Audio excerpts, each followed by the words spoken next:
Здравствуйте, друзья! Нарисуем елочку под Новый год. Делаем поля традиционно. Проводим линию горизонта. Делаем линию центральную елочки, наш стержень. И начинаем проводить произвольный силуэт.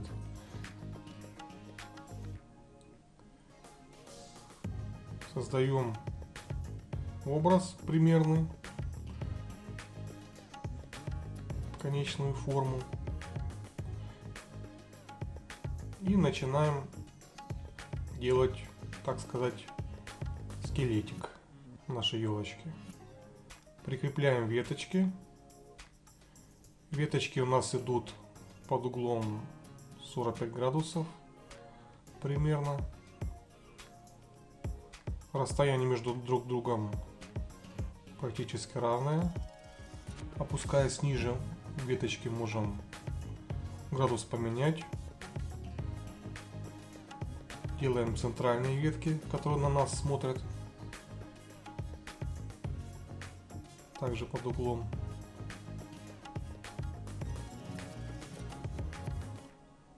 И начинаем закладывать первые иголочки.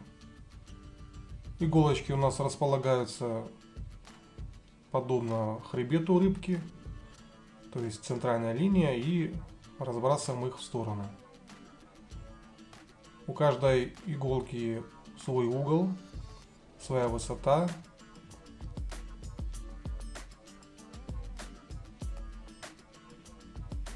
Вроде бы видно плохо, но в массе это будет заметно. Здесь я покажу это крупным планом, чтобы было более понятно.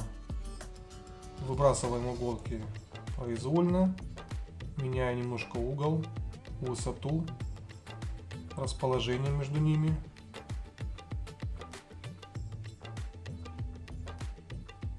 И также центральные, делая веточку пушистой. Обратите на это внимание более тщательно. И возвращаемся снова к нашим веточкам. Не забываем, что центральный ствол тоже имеет иголки.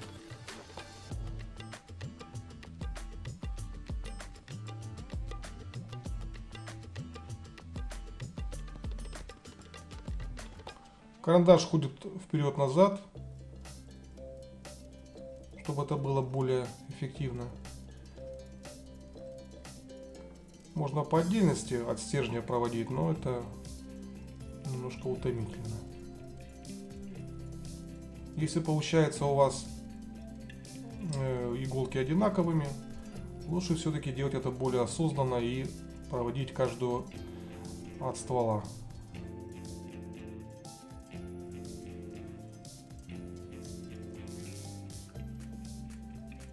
Закладываем на фронтальную веточку.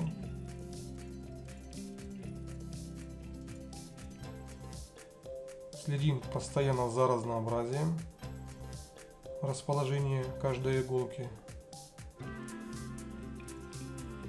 Поверьте, это будет заметно. Ствол насыщаем. Делаем пропуски. Вот я обведу саму ветку, чтобы вы видели разные высоты каждой иголки.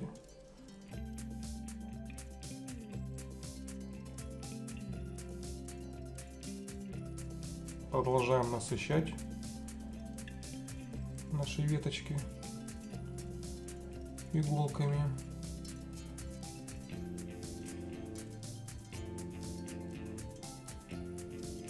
Меняем угол.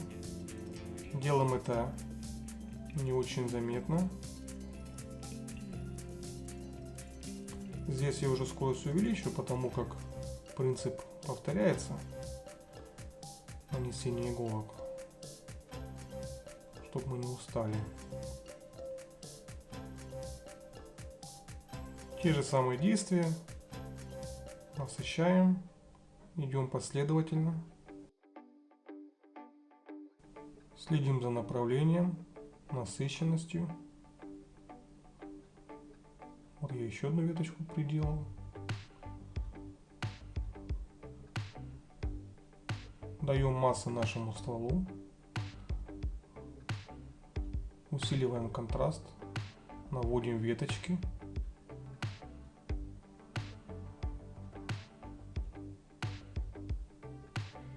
Теперь возвращаемся к нашему прошлому этапу нанесения иголок, но уже добавляем более контрастные и более выразительные, создавая тем самым эффект объема. Это у нас будут иголочки теневые.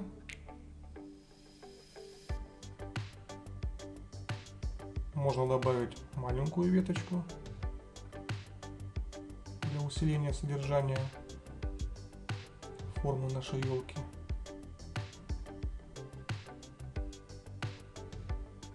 Теневые иголки делаем не по всей длине ветки,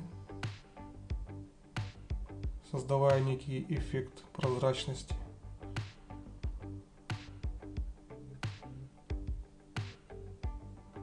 Наводим иголочки некоторые отдельно, более выразительно,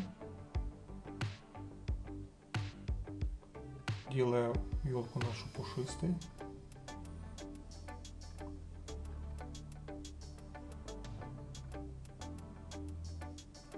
Теневые иголки по тому же принципу наносим, то есть разный угол, пропуски, высота.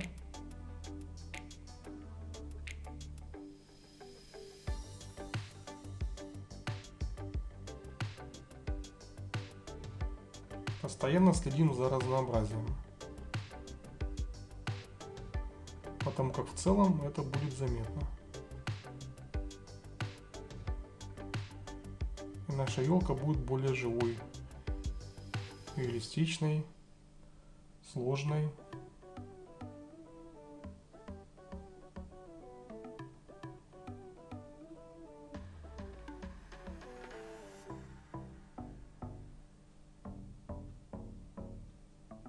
Тут я снова ускорю, потому как принцип повторяется.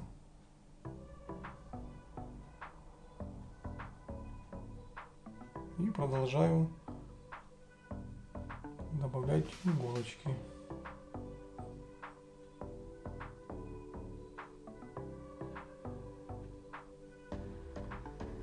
При необходимости можно добавить еще новые ветки,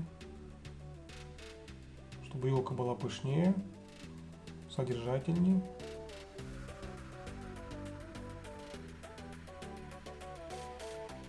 Не забываем о пустотах, которые тоже дают узор.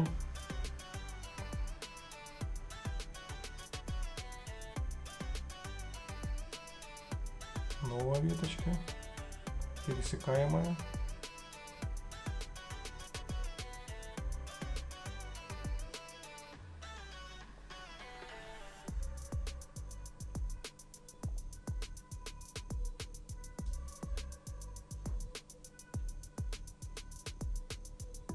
Все больше разнообразия добавляем.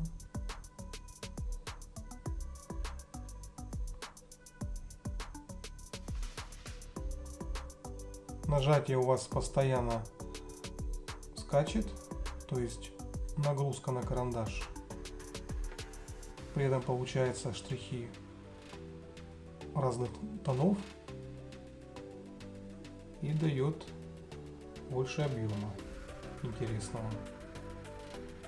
Теперь добавляем маленькие веточки каждой отдельно взятой ветки.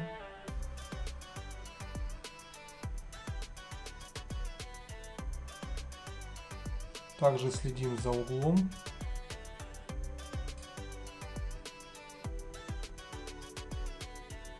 Чем ближе к краю, тем веточки у нас будут покороче.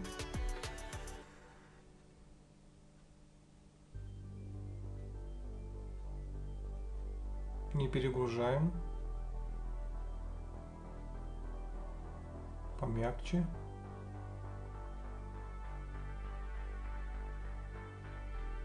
Чем выше, тем они будут у нас короче и меньше по размеру.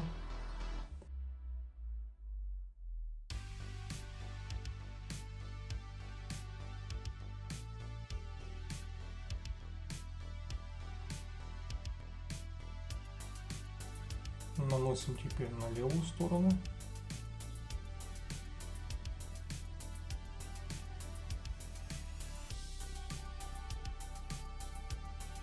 Следим за общим рисунком.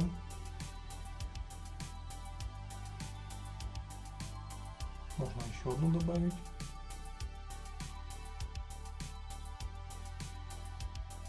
Возвращаемся к краям веток. Добавляем снова более контрастные иголки. Усилим макушку новыми веточками.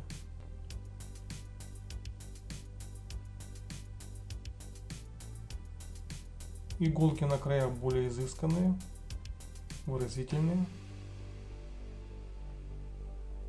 Теперь добавим тень нашей елочки, чтобы она у нас оказалась в пространстве. Штрихи горизонтальные преимущественно. Пытаемся повторить силуэт.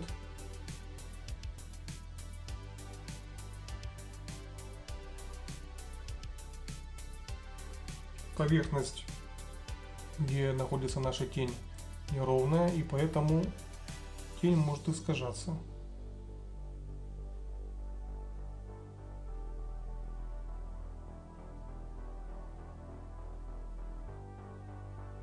Тень наносим под саму елочку. Делаем это произвольно, придерживаясь формы.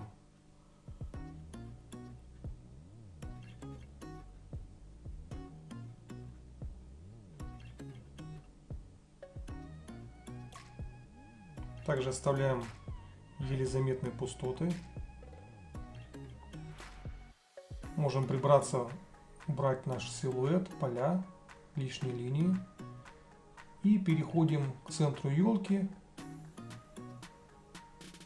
Делаем произвольное вытирание, имитируя центральные ветки, которые освещены. Не переусердствуем. Направления те же самые, под углом.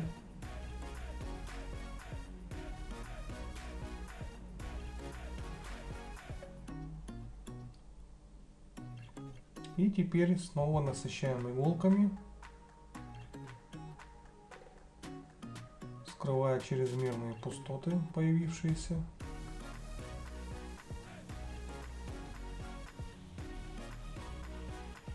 Создавая эффект освещенных иголок.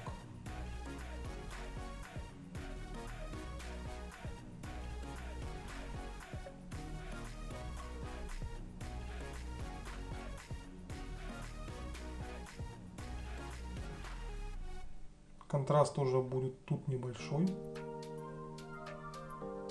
иначе мы можем вернуться к прошлому этапу.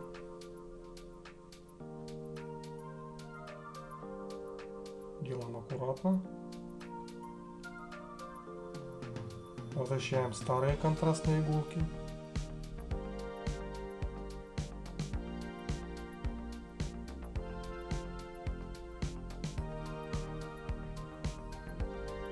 Снова возвращаемся к нашему началу, к нашим первым веточкам. И уже третьим слоем закладываем новые иголки. Их будет немного. Делаем просто усиление. Форма, контраст, общий узор.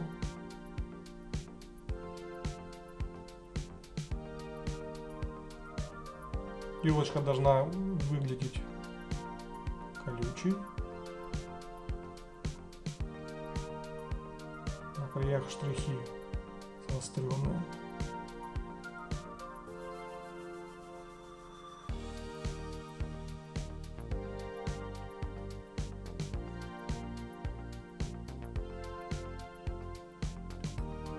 Теперь можем сделать окружающую среду.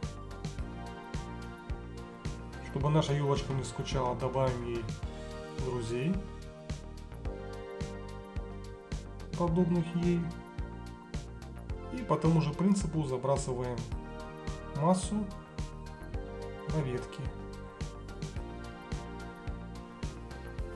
Эти елочки у нас будут с меньшим очертанием, с меньшими деталями, контрастом.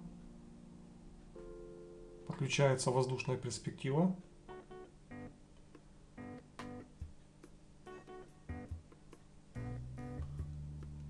Травку, кустики. Теперь снова усилим массу, чтобы было отличие. Как же без камешков? Обязательно. Дерево. Все это делаем схематично.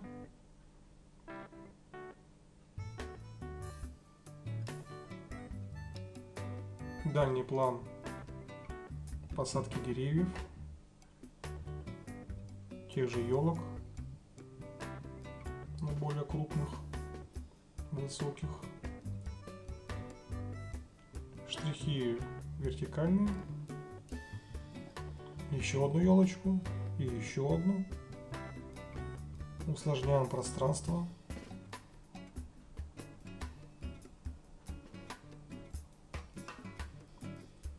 Веточка, травка. Насыщаем по всей площади содержанием.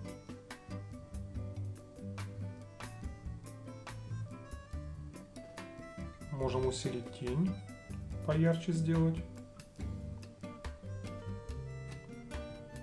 чтобы была повыразительнее на общем фоне. Нарисуем большой камень.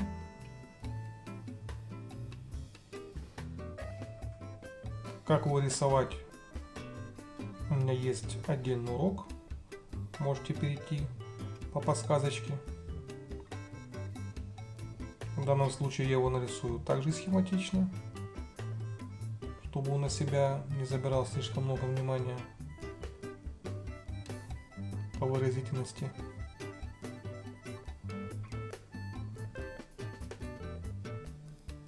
Немного усложню форму, фактурки.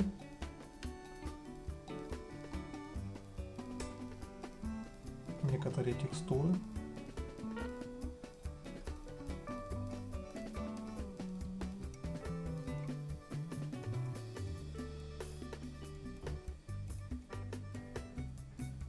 И снова свободно перемещаюсь по всему листу, набрасывая детали, элементы.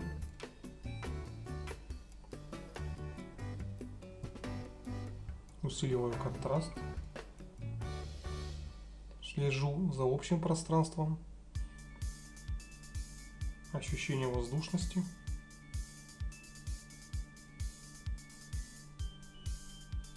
Заполняю пустоты новыми элементами.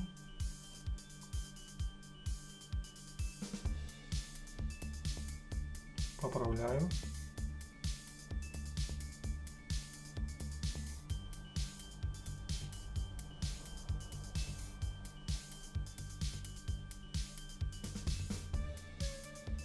Еще раз возвращаюсь к нашей елочке и последними штрихами делаю правки.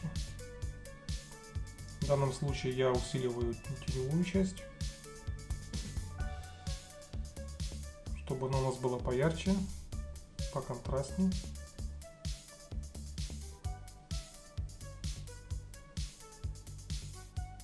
Ветки стали еще более выразительными. И увеличился также объем.